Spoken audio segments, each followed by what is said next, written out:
ये भारत के लिए बहुत ही बड़ा प्लस पॉइंट है कि हमें यूएन सिक्योरिटी काउंसिल की प्रेसिडेंसी ऐसे समय में मिली है, खासकर ऐसे महीने में मिली है जिसमें एक तरफ यूएस अफगानिस्तान से अपने सारे ट्रूप्स बाहर निकाल देगा, तो वहीं दूसरी तरफ तालिबान काबुल यानी अफगानिस्तान की राजधानी पर अपना झंडा लहराने के लिए लगातार आगे बढ़ रहा है। यूएन के मंच से हम अफगानिस्तान को लेकर अपने हित तो साध ही सकते हैं, लेकिन अपने साथ साथ अफगानिस्तान की सरकार और वहाँ की आम जनता की मदद करने का भी ये भारत के पास बहुत ही सुनहरा मौका है। रीजन में एक ही मेजर ग्लोबल पावर है जो तालिबानियों के साथ किसी भी तरह की बातचीत ना करते हुए अफगानिस्तान सरकार को लगातार सपोर्ट कर रही है, और वह है भारत। जबकि अमेरिका, चाइना, रशिया सबने तालिबानियों के आगे घुटने टेक दिए हैं। कोई देश उनको अपने यहाँ इन्वाइट करके 7 स्टार होटल्स में स्टे करवा रहा है, तो कोई देश रोल्स रॉयस में घुमा रहा है, जबकि अमेरिका पूरी तरह हाथ खड़े कर चुका है। ऐसे में एक ही देश है जिस पर अफगानिस्तान की सरकार की इस समय बहुत ही ज्यादा उम्मीदें टिकी हैं, जो कि है भारत। तजिकिस्तान की राजधानी ताशकंद में पाकिस्तान की खटिया खड़ी करने से पहले प्रेसिडेंट अशरफ गनी का भारतीय विदेश मंत्री डॉक्टर एस जयशंकर साहब से मिलना हो, या फिर 2 दिन पहले अफगानिस्तान की राजधानी काबुल में जब उनके डिफेंस मिनिस्टर के घर के बाहर हमला हुआ, तब भी अफगानिस्तान का उसी रात भारत फोन मिलाना हो, ये साफ दर्शाता है कि रशिया, चाइना और पाकिस्तान हमें तालिबान पीस टॉक से जितना मर्जी बाहर कर लें, लेकिन मीटिंग में क्या क्या चल रहा है हमें एक एक खबर होती है। भारत तो अफगानिस्तान की डेमोक्रेटिक और लोगों द्वारा चुनी सरकार का पूरी तरह समर्थन कर रहा है, लेकिन यूएन सिक्योरिटी काउंसिल के परमानेंट सदस्य देशों में एक अमेरिका को छोड़कर बाकी सभी देश तालिबान के खिलाफ कोई खास कार्रवाई करने में पूरी तरह विफल रहे हैं, जिसको लेकर पिछले कल भारत ने यूएन सिक्योरिटी काउंसिल में जमकर सुनाया।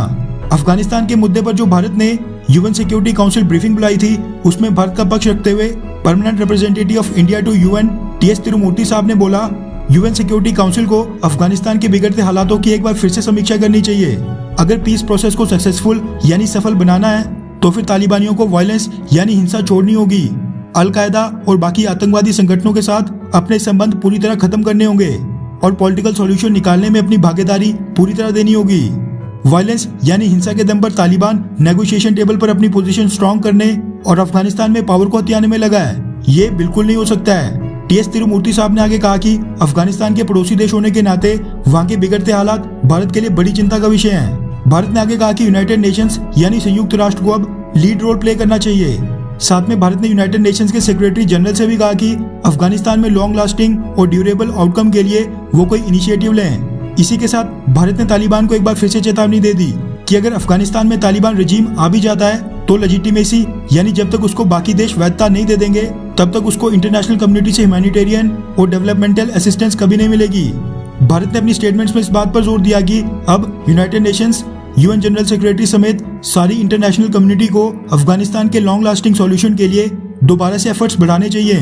क्योंकि अफगानिस्तान में वायलेंस फिर से बढ़ रही है और तालिबान अफगानिस्तान में वायलेंस के दम पर ज्यादा से ज्यादा टेरिटरी हड़पने में लगा है, ताकि जो उसकी अफगानिस्तान गवर्नमेंट के साथ नेगोशिएशंस चल रही हैं, उसमें उसको अपर हैंड यानी बढ़त मिले।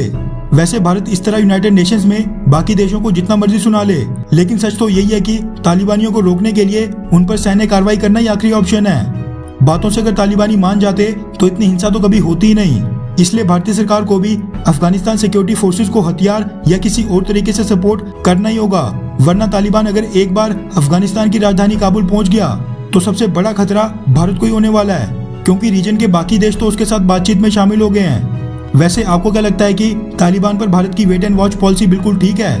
हाँ या फिर नहीं? नीचे कमेंट करके अपनी राय जरूर बताएं। अच्छा सुनो, चैनल को सब्सक्राइब करो, उसके बाद घंटी बजा देना ताकि अगली वीडियो आपसे मिस ना हो पाए। Thank you.